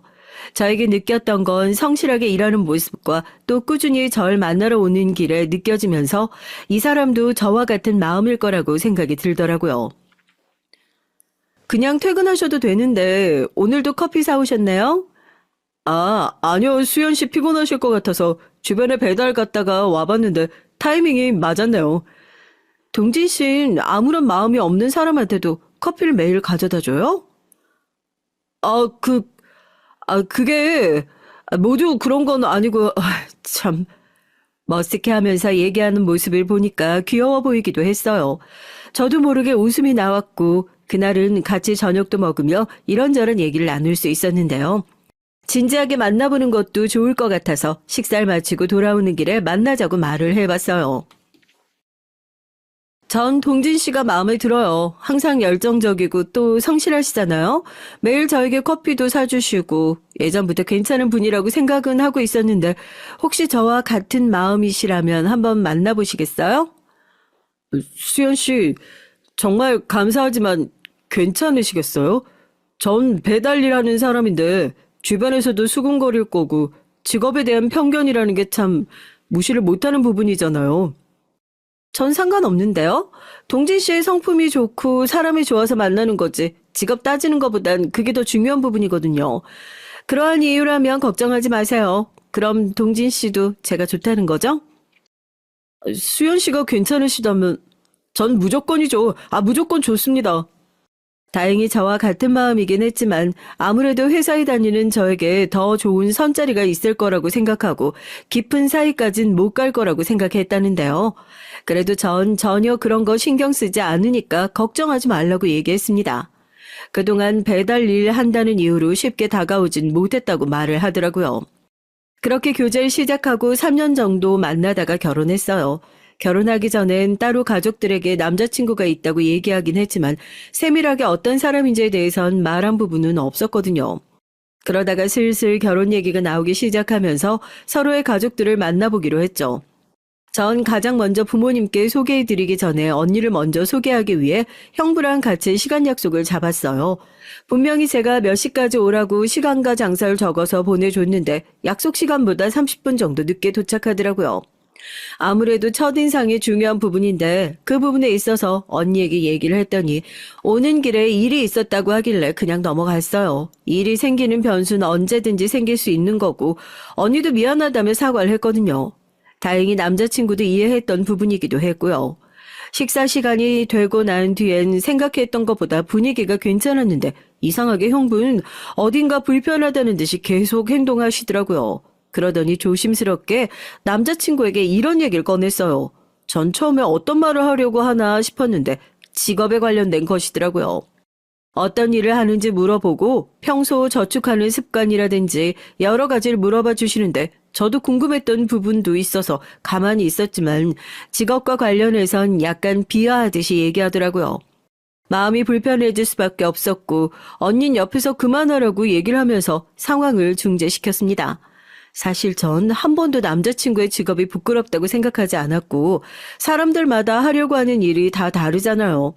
잘 맞는 것도 있고 차이가 있다 보니 이런 사람도 있구나 하고 넘어갔던 부분인데 그게 왜 중요할까 싶었거든요. 돈을 못 버는 것도 아니고 본인 스스로 보람을 느끼고 있다면 전 굳이 반대할 생각이 없었거든요. 그래서 형부가 했던 말들을 이해하지 못했던 것도 있었는데요. 이 부분은 제가 따로 언니에게 연락해서 물어보니까 언니는 이런 말을 하더라고요. 언니, 잘 들어갔어? 근데 오늘 형부 좀 그렇더라. 그래도 첫 만남인데 너무 하는 일로 동진 씨 안 좋게 보는 것 같은데. 아유, 뭘. 그리고 오빠가 한 말이 틀린 말도 아니고. 언니는 너도 결혼해서 편히 살았으면 좋겠는데, 사실 배달이면 너 나중에 결혼하고 임신하면 외벌이로 되겠어? 걱정돼서 하는 말이지 뭐. 언니가 몰라서 그러나 본데 배달한다고 못 벌고 그러는 거 아니야. 아무튼 동진 씨 앞에선 그렇게 말하지 마. 형부한테도 언니가 잘 말하고. 지 집에 지 생각해서 얘기하는 줄도 모르고 그렇게 좋냐? 오빠한테는 내가 말을 하긴 할 건데 진짜 잘 생각해봐. 배달 일이 얼마나 힘든데 몸 다 상한다니까. 언니에게 얘기를 해봤지만 형부 말이 틀린 건 없다는 식으로 대답을 하다 보니 저도 모르게 기분이 상할 수밖에 없었어요. 그 당시에 남편에게도 미안한 마음이 들어서 사과를 하니까 그럴 수 있다고 얘기를 하면서 오히려 절 위로해 주더라고요. 사실 배달이라는 직업 자체에 있어서 부정적인 이미지가 있긴 하지만 가족인 언니와 형부가 그럴 줄 몰랐거든요. 직업이라는 게 물론 중요한 부분도 없진 않지만 아무것도 하지 않고 생활력이 없는 사람이랑 결혼하는 것보다 나을 것 같았거든요. 제가 연애를 하면서 느꼈던 저희 남편은 쉬는 날 없이 꾸준하게 일을 하는 사람이고 무엇보다 성품이 올바른 사람인 만큼 자연스럽게 제가 배울 점이 더 많아진 사람이거든요. 전 항상 귀차니즘에 빠져서 제대로 해야 할 일을 못할 때가 있는데 남편은 스케줄에 맞춰서 움직이다 보니 그날 할 일은 그날 끝난다는 게 참 멋있었어요. 처음 언니를 소개해준 날에 기분이 상하긴 했지만 남편이 오히려 절 위로해준 덕분에 마음이 한결 나아졌는데요. 그 뒤론 부모님을 만나서 얘기를 나누는데 엄마께서도 사실 배달이라는 게 꾸준히 할 수 있는 건 아니지 않냐며 얘기를 하셨죠. 남자 구실을 하기 위해선 직장도 다녀야 하고 번듯한 회사는 아니더라도 일반 중소기업 정도는 다녀야 하는 거 아니냐는 말씀을 하시더라고요. 하지만 아버지께선 생각이 저와 비슷하셨는데요. 어떤 직업군이라고 해도 사람 됨됨이를 봐야 한다고 얘기를 해주시다 보니 든든해졌습니다. 엄마와 언니는 좀 더 직업적인 면은 갖추고 있는 사람과 결혼을 하는 게 나중을 생각했을 때도 좋을 것 같다며 말을 하긴 했지만 아버지의 든든한 지지로 결혼까지 할 수 있었어요. 결혼이라는 게 제가 좋아하는 사람을 보고 사는 거잖아요. 그래서 딱히 다른 사람의 기준을 도입해서 볼 생각은 없다는 생각이 들었거든요. 물론 어른들의 말씀이 중요한 부분이었지만 그 사람의 됨됨이를 보는 것이 아니라 계속 배달에 대해서 얘기를 하니까 마음이 안 좋았던 건 사실입니다. 제가 선택하는 건 인생인 만큼 기준이 되는 부분도 제가 정해야 하는 거 아닌가 싶더라고요. 직장이 있어도 망나니처럼 사는 사람이라면 그건 그 사람의 본성에 관련된 문제잖아요. 그래서 전 예전부터 성격과 성품을 위주로 보고 있었습니다. 그래서 전 더 남편에게 끌렸던 걸 수도 있어요. 성품이면 성품, 그리고 자상한 매너까지 갖추고 있으니 여자들이 딱 좋아할 만한 성격이었거든요. 단지 배달한다는 이유만으로 이 사람을 놓치기엔 그 사람을 제가 많이 사랑하기도 하고 정말 괜찮았기 때문에 주변에도 배달한다고 떳떳하게 얘기를 하고 다녔죠. 처음에 의아하게 생각했던 지인들도 다들 나중엔 절 더 응원해 주더라고요. 이후 결혼하기 전에 시부모님을 만나러 갔을 때 남편의 성품이 왜 올바른지에 대해서 느낄 수 있었는데요. 제가 알고 있었던 시댁에 대한 이미지와는 정반대이신 분들이 나오시더라고요. 친절하게 절 맞이해 주시는 건 물론이고 첫 만남에 저에게 존댓말을 쓰시면서 부족한 아들을 만나줘서 고맙다는 얘기도 하셨고요. 제가 더 배울 점이 많은 사람이라고 말을 하니까 시부모님께서 더 좋아해 주시더라고요. 화기애애한 분위기 속에서 정말 이 집 식구가 된다면 전 행복할 수 있겠다는 것을 느낄 수 있었습니다. 그 뒤로 저희 부모님과 식사하게 되는 상견례 때 제가 생각하지 못했던 일이 터지게 됐는데요. 전 부모님께서도 잘 이해를 하셨다고 하고 둘이 좋다면 언제든지 결혼해도 된다고 말씀을 하셨기 때문에 진행하려고 했던 것이었어요. 하지만 상견례 자리에서 엄마가 꺼낸 말씀은 분위기를 싸하게 만들 수밖에 없었습니다. 집이나 재산 그리고 앞으로 결혼 이후의 삶에 대해서 말씀을 하시는데 모든 중점이 돈에 맞춰져 있으니 듣기가 힘들더라고요. 예물과 예당 관련해서도 얘기를 했던 부분이 저희 둘이 맞춰서 하기로 했던 부분이었는데 계획이 없었던 말씀만 자꾸 하셨어요. 그럼 결혼식에 대해서 얘기해 볼까요? 우리 집에서도 어느 정도 준비하긴 할 텐데 혹시 집은 어떻게 하실 건가요? 집은 저희 쪽에서 준비하고자 했는데 아이들의 얘기를 들어보니 두 사람의 힘으로만 시작하고 싶다고 해서요. 도움이 필요하다면 줄 수는 있죠. 엄마, 이전에 얘기했잖아. 서로 모은 돈으로 하겠다고. 어머머, 그 일에서 김서방이 벌면 얼마나 번다고 그러니.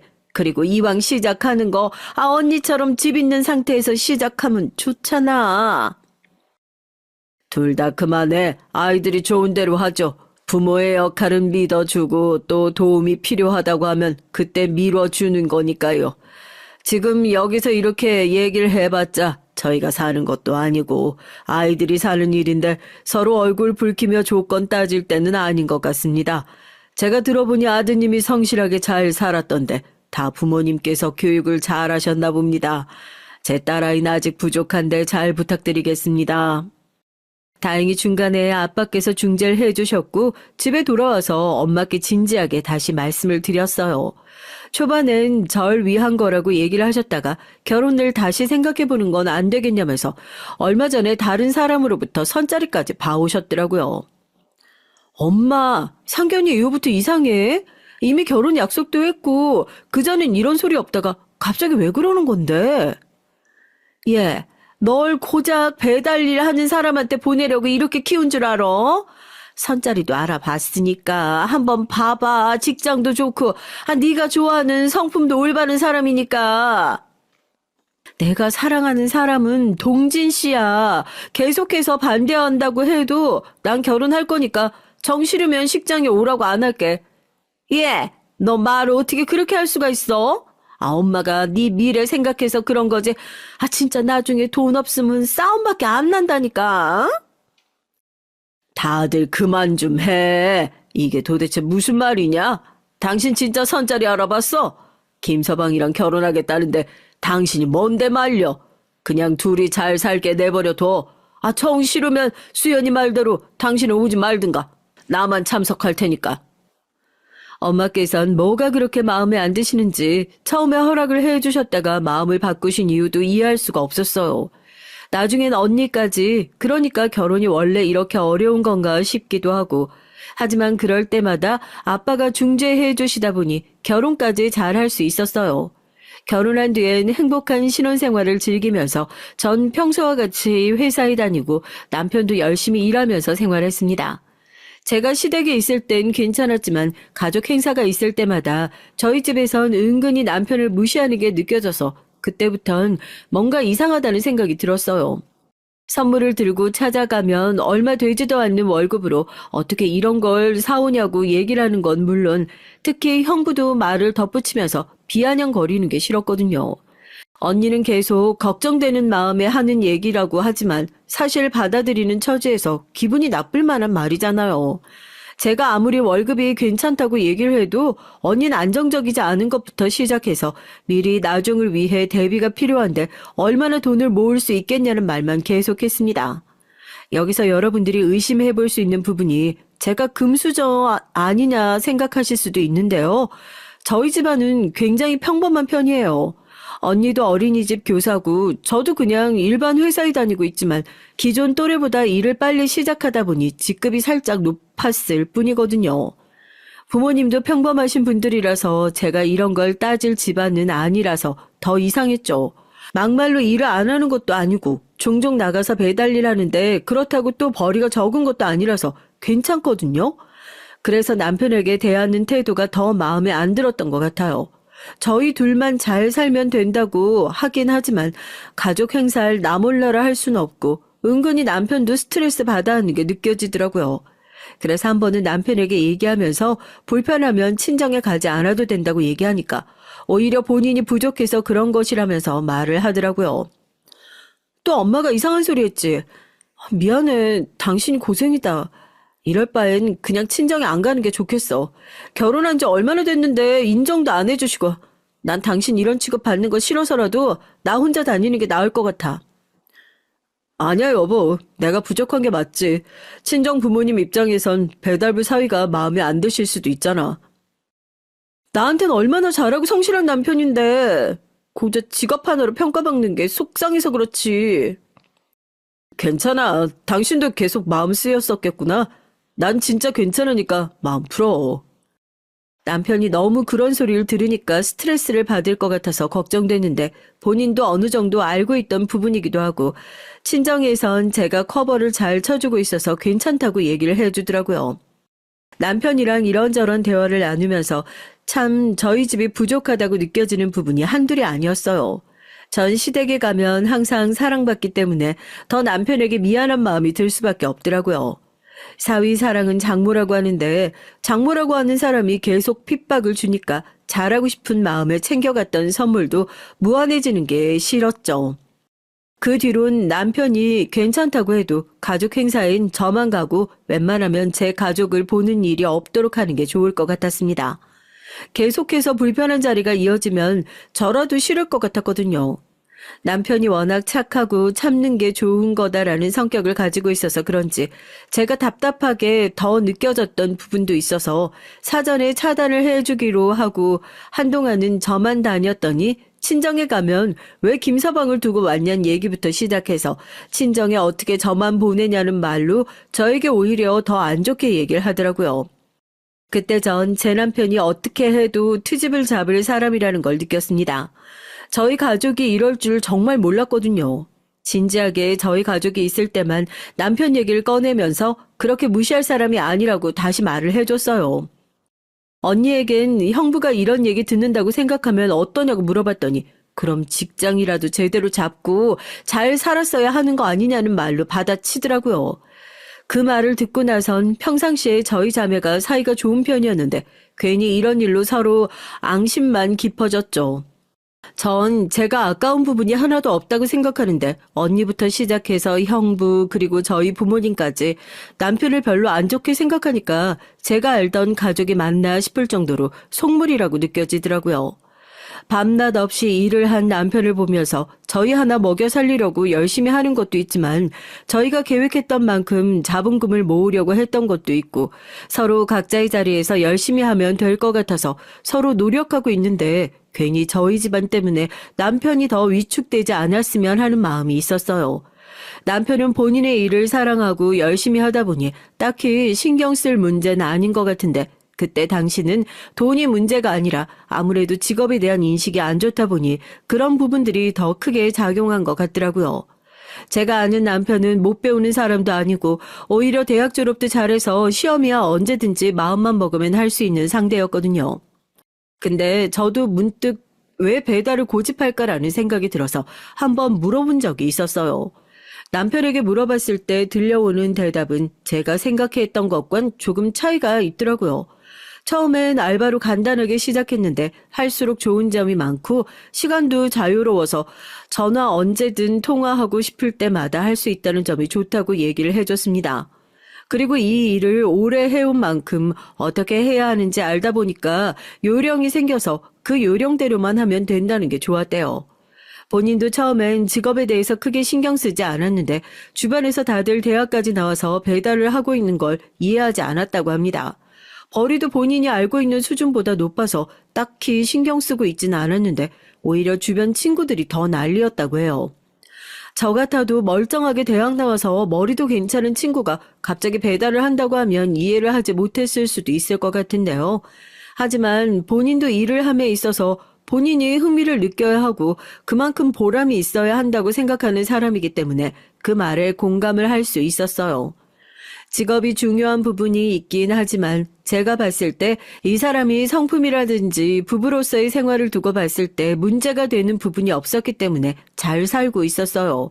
오히려 주변에서 하는 말을 들을 때 흔들렸으면 제가 이 사람을 선택하지 않았겠지만 이 사람에 대한 확신이 있어서 결혼까지 하게 됐던 것이거든요.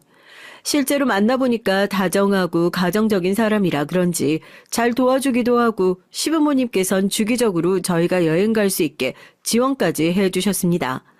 반면 저희 부모님은 매달 용돈을 달라고 하는 것은 물론 금전적으로 필요한 일이 있으면 저희에게 연락을 하시더라고요.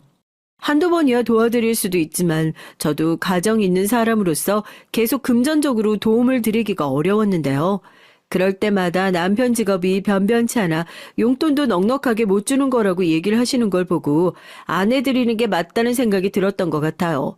근데 갈수록 금액대도 높아지고 엄마인데 이 정도도 못 해주냐며 얘기를 들을 때마다 괴로웠습니다.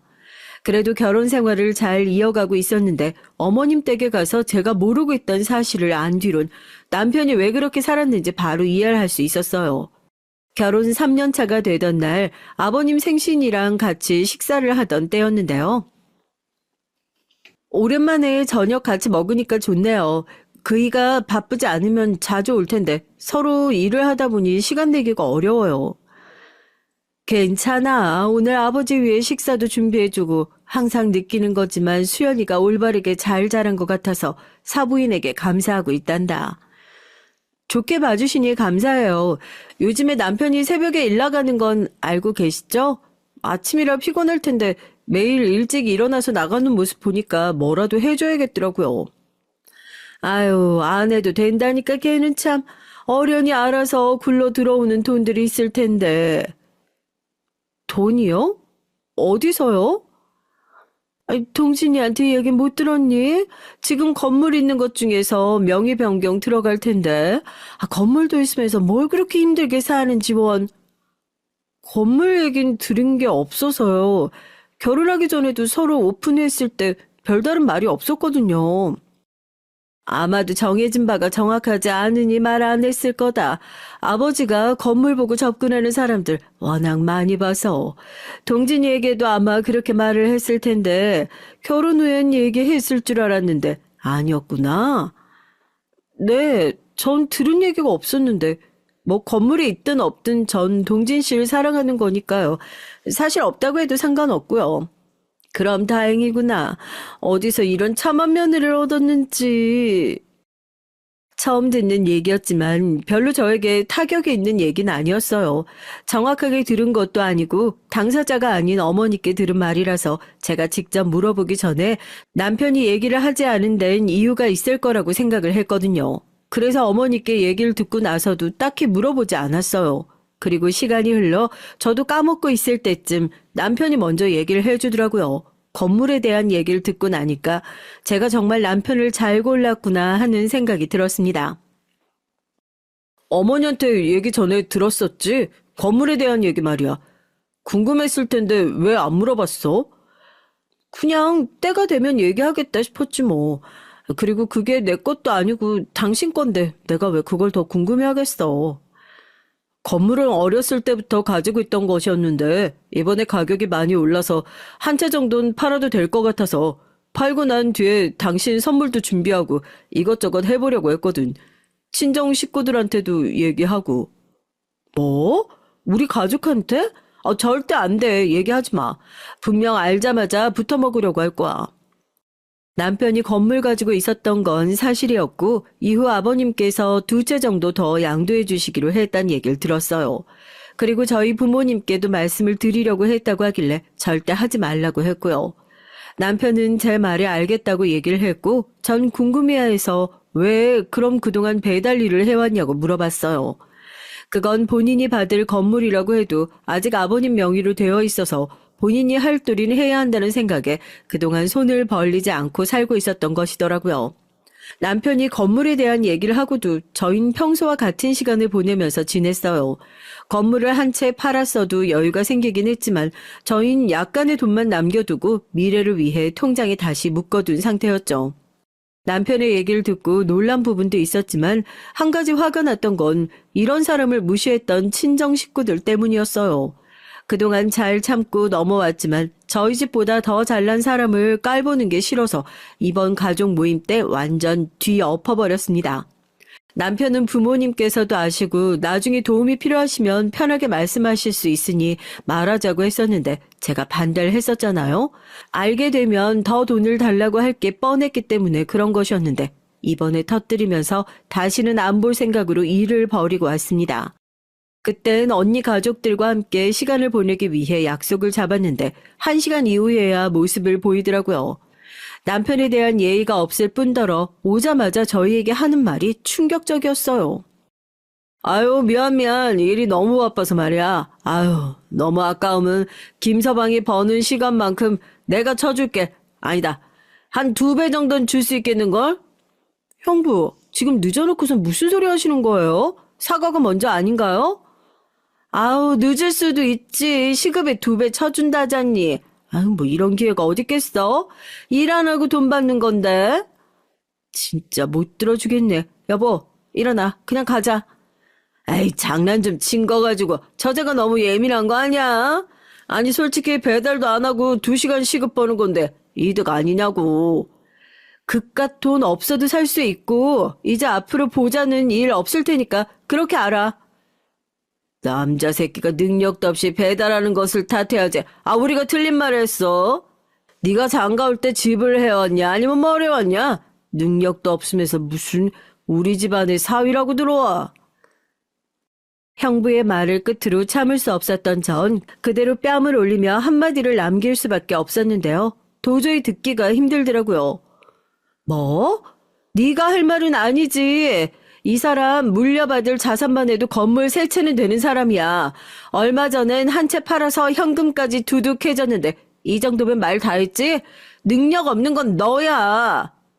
뭐? 건물 3채? 거짓말 치지 마. 말로는 누가 못해. 아이씨, 그렇다고 뺨을 날려 이게.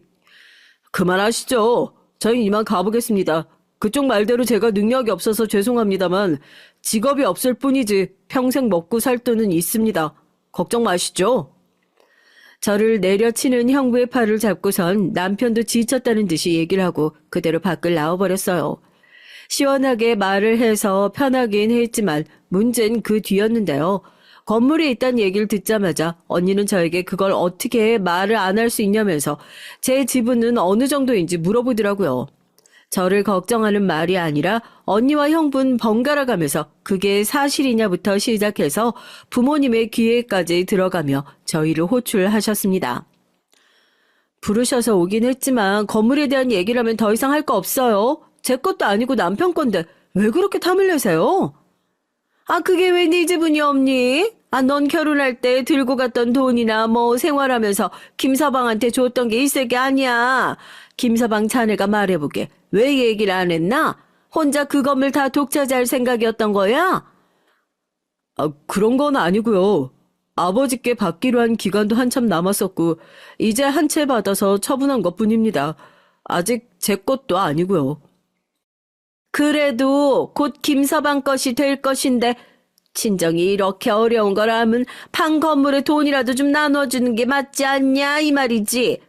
엄마 그만 좀 해. 그동안 생활비 명목으로 들고 간 돈이 얼만데 그래. 그걸 내가 다 썼냐? 어? 네 형부가 사업해보겠다고 다 들고 간 돈이야. 아니 거기서 우리 그 얘기가 왜 나와? 엄마가 좋은 마음으로 도와주는 거라며. 그야말로 집안은 난장판이 됐고 아버지께선 면목이 없다며 사과를 하셨어요. 그동안 제가 드렸던 돈이 다 형부에게 들어갔다는 얘기를 듣고 나선 참을 수가 없었고 그대로 금전적인 지원은 끊었습니다. 아니나 다를까 달마다 월급날이 되면 돈이 안 들어온다면서 연락을 하시더라고요. 딱 자식의 도리를 할 정도로만 전해드렸고 이후에 도와달라는 연락은 일체 받지 않았어요. 그리고 남편도 이번에 마음을 단단히 먹었는지 저에게 친정과 교류가 없어도 된다며 너무 애쓰지 말라더군요. 저희 집안이 이렇게 물질적인 면으로만 저희에게 요구를 할 줄도 몰랐고 딱 아버지 한 분만 입장을 이해해 주셨어요. 그리고 이대로 당할 수 없겠다는 생각이 들어서 남편이 얼마 전부터 이런 얘기를 해주더라고요. 여보, 우리 아버지가 소유하고 계신 건물 중 하나가 형부가 운영하는 사업체가 있는 곳이야. 그래? 근데 그게 왜? 얼마 전까진 월세를 잘 냈다고 하는데 지금은 보증금을 다 까먹고 월세를 내지 않고 있다더라고. 그래서 이번엔 못 봐드릴 것 같아서 여보한테 미리 얘기해 주는 거야. 아무래도 형부잖아. 다음 달엔 내 명의가 될 텐데 월세라도 낮춰드려야 하나 해서. 여보, 아직도 그 사람들 그렇게 생각해주면 어떡해. 난 이미 내 형부는 없는 사람으로 생각한 지 오래야. 이번 기회에 코를 납작하게 눌러주자고. 전 그 얘기를 듣자마자 좋은 생각이 떠올랐고 월세를 낮추려고 생각했던 남편을 보니 짠하기도 했어요. 워낙 착한 사람이다 보니 그 일을 당하고도 봐주려고 했던 것 같더라고요. 시간이 흘러 그 건물이 남편 명의로 됐을 때 그대로 형부를 찾아갔어요. 저희를 보고 깜짝 놀랐던 형부는 여기를 왜 찾아왔냐는 듯이 묻더라고요. 이제 이 건물 동진 씨 명의로 된 건 알고 있죠? 건물주 바뀌었다고 연락 갔을 텐데. 뭐? 동명이인이 아니라 진짜 김서방이었단 말이야? 들어보니까 보증금도 많이 까드시고 월세도 내지 않으신다고 하던데 이달 안으로는 해결 부탁드릴게요. 그이가 워낙 착하다 보니 지금까지 봐드린 건데 건물주와 세입자 입장에서는 뭐 그런 배려 필요하지 않잖아요? 야, 네가 뭔데 이래라 저래라야. 네 남편이 건물주라면서 왜 네가 생색을 내? 김서방, 내가 다 잘못했네. 그동안 내가 모질게 굴었던 거 다 보답할게. 아 진짜야. 진심으로 사과하네. 사과는 잘 받겠습니다. 그리고 네가 아니라 수연 씨예요. 처제를 그렇게 막대하시면 안 되죠. 미안하네 진짜로. 아 미안해. 내가 사업이 잘 안 되고 여기마저 나가게 되면 정말 땅바닥에 나앉을 수도 있어. 한 번만 봐주게. 기간은 다음 달로 연장해서 드리겠습니다. 이후에 입금 처리가 안 된다면 그대로 정리하실 생각하셔야 돼요. 자네 정말 너무한 거 아닌가? 아 내가 이렇게 부탁을 하는데 적어도 6개월은 줘야지. 아 내가 당장 그 큰 돈을 어디서 구해? 그건 그쪽 사정이고요. 앞으로 세입자와 건물주 그 이상 그 이하의 관계가 아닌 만큼 예의 차리시길 바랍니다. 가볼게요. 남편도 결단 있게 얘기를 하고 나니 형부의 망연자실한 표정이 보였어요. 뒤이어 붙잡고 미안하다고 말을 했지만 저흰 더 이상 들어줄 생각이 없었거든요. 이후에 언니에게 연락이 와서 어떻게 그럴 수 있냐고 말을 하는데 더 들어주기 힘들었습니다. 여러분들이 보시기엔 저희 부부가 잘못한 건가요? 건물을 뺏은 것도 아니고 세입자가 돈을 안 냈는데 그걸 봐주지 않았다며 저희에게 미안하다고 했다가 나중엔 협박까지 하는 모습을 보니까 사람이 돈 앞에서 이렇게 무너지는구나 싶기도 해요. 건물이 있다는 건 좋은 것도 있지만 그만큼 관리할 부분들도 많고 남편이 혼자서 하기엔 어렵다면서 이번 기회에 퇴사를 하고 본인과 같이 건물을 관리하자고 해서 그렇게 하기로 했어요. 기존에 다니고 있던 곳에 대한 아쉬움이 있긴 했지만 남편이 이젠 고생시키고 싶지 않다면서 퇴사를 하는 게 어떠냐고 얘기를 해주더라고요. 덕분에 지금은 편하게 건물 관리를 하면서 전보다 여유롭게 남편과 생활을 즐기고 있습니다. 형부와 언니랑은 더 이상 연락을 안 하고 있고 부모님께도 자식된 도리만 하고 있는 중이에요. 남편은 그동안 지지해주신 아버지께 크게 용돈을 드렸는데 아직 어머니는 모르시는 것 같더라고요. 그래서 오로지 아버지만을 위해서 사용하시라고 당부를 드리고 꼭 형부와 언니가 찾아와도 절대 주면 안 된다고 당부를 드리고 왔습니다. 결혼을 하면서 중요한 부분들은 정말 많죠. 하지만 그 중에서도 잘 봐야 하는 게 사람의 성품이고 또 그 집안을 잘 봐야 하는 부분이잖아요. 전 이번 기회에 돈의 힘을 알게 됐고 무엇보다 저희 가족들이 그렇게 직업을 따지고 안정적으로 살아가기 위해선 사람이 성품보다 돈벌이가 중요하다고 얘기를 하는 것을 보니 있던 정도 뚝 떨어졌어요. 아버지께 들어보니 형부는 결국 월세를 내지 못했고 건물에서 나온 이후에 집을 팔아서 여기저기 전전긍긍하고 있다고 합니다. 혹시라도 저희를 찾아오지 않을까 싶었는데 저희 집으로 얼마 전 언니와 과일 바구니를 들고 찾아와서 빌더라고요. 제발 한 번만 봐달라며 아이도 있는데 이렇게 살 수는 없다면서 말이죠. 남편은 그대로 남자 구실도 못하면서 왜 여기까지 찾아와서 이러고 있냐고 받아쳤죠. 그 말에 열받은 형부가 남편에게 달려들어서 경찰까지 부르게 됐어요. 결국 합의를 하지 않으면 형부가 감옥에 갈 상황까지 생기면서 언니가 저희 집으로 찾아와서 앞으로 눈앞에 보이는 일 없게 할 테니까 감옥까지는 제발 보내지 말아달라며 있는 돈을 가지고 와서 합의를 요청했죠. 여기까지 웬일이야? 얼굴 보면서 얘기하고 싶지 않은데? 수연아, 제발 부탁이야. 우리가 다 잘못했어. 감옥까진 제발 좀 참아줘. 우리 아이도 있는데 범죄자 아빠 만들 수 없잖아. 아니, 그런 것까지 우리가 왜 봐줘야 돼? 폭력을 쓴 건 그쪽인데 그동안 우리에게 했던 건 생각도 안 하나 봐? 그건 저번에 사과했잖아. 정말 미안해, 응? 이렇게 내가 빌게, 부탁할게. 아니, 남자 구실도 못하는 건 그쪽 남편인데 왜 여기까지 와서 난리세요? 돈도 못 벌고 폭력에. 그런 사람이랑 결혼하니까 그렇게 되는 거죠. 애초에 성격 자체가 그런 사람인데 모르고 사셨어요? 짠하기도 했지만 그동안 제 남편에게 준 상처에 비하면 아무것도 아니었어요. 그래도 사람을 감옥까지 보내는 건 아닌 것 같아서 합의금을 받고 합의를 해줬습니다.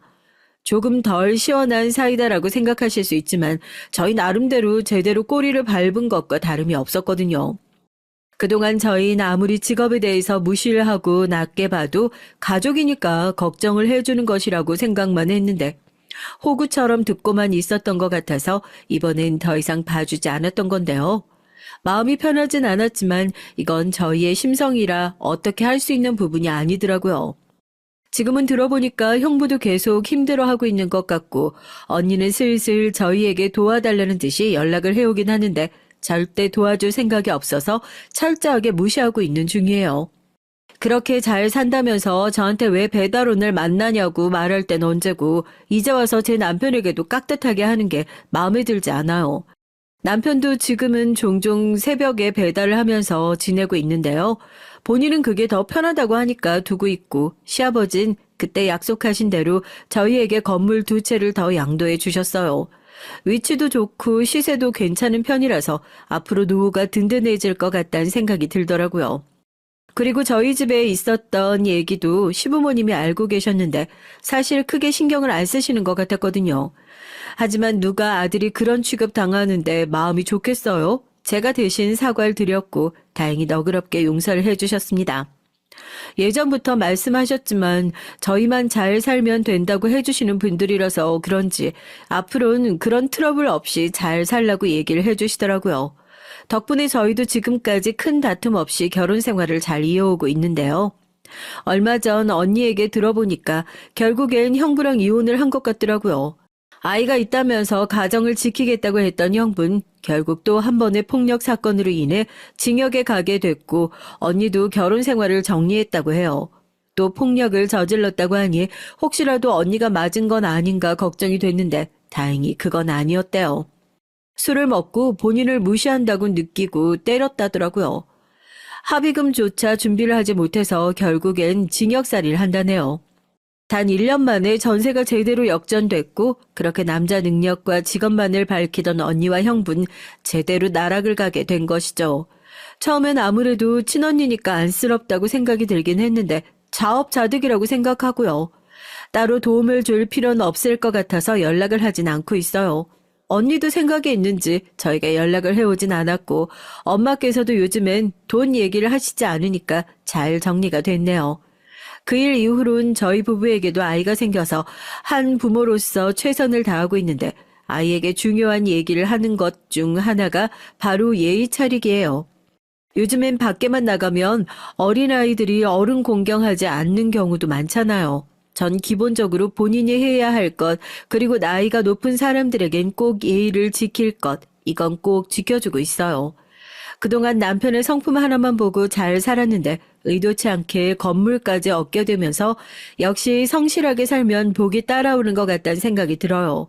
요즘엔 너무 물질적인 부분들이 크게 차지하다 보니까 결혼이 어렵다고 하시는 분들도 많으실 텐데요.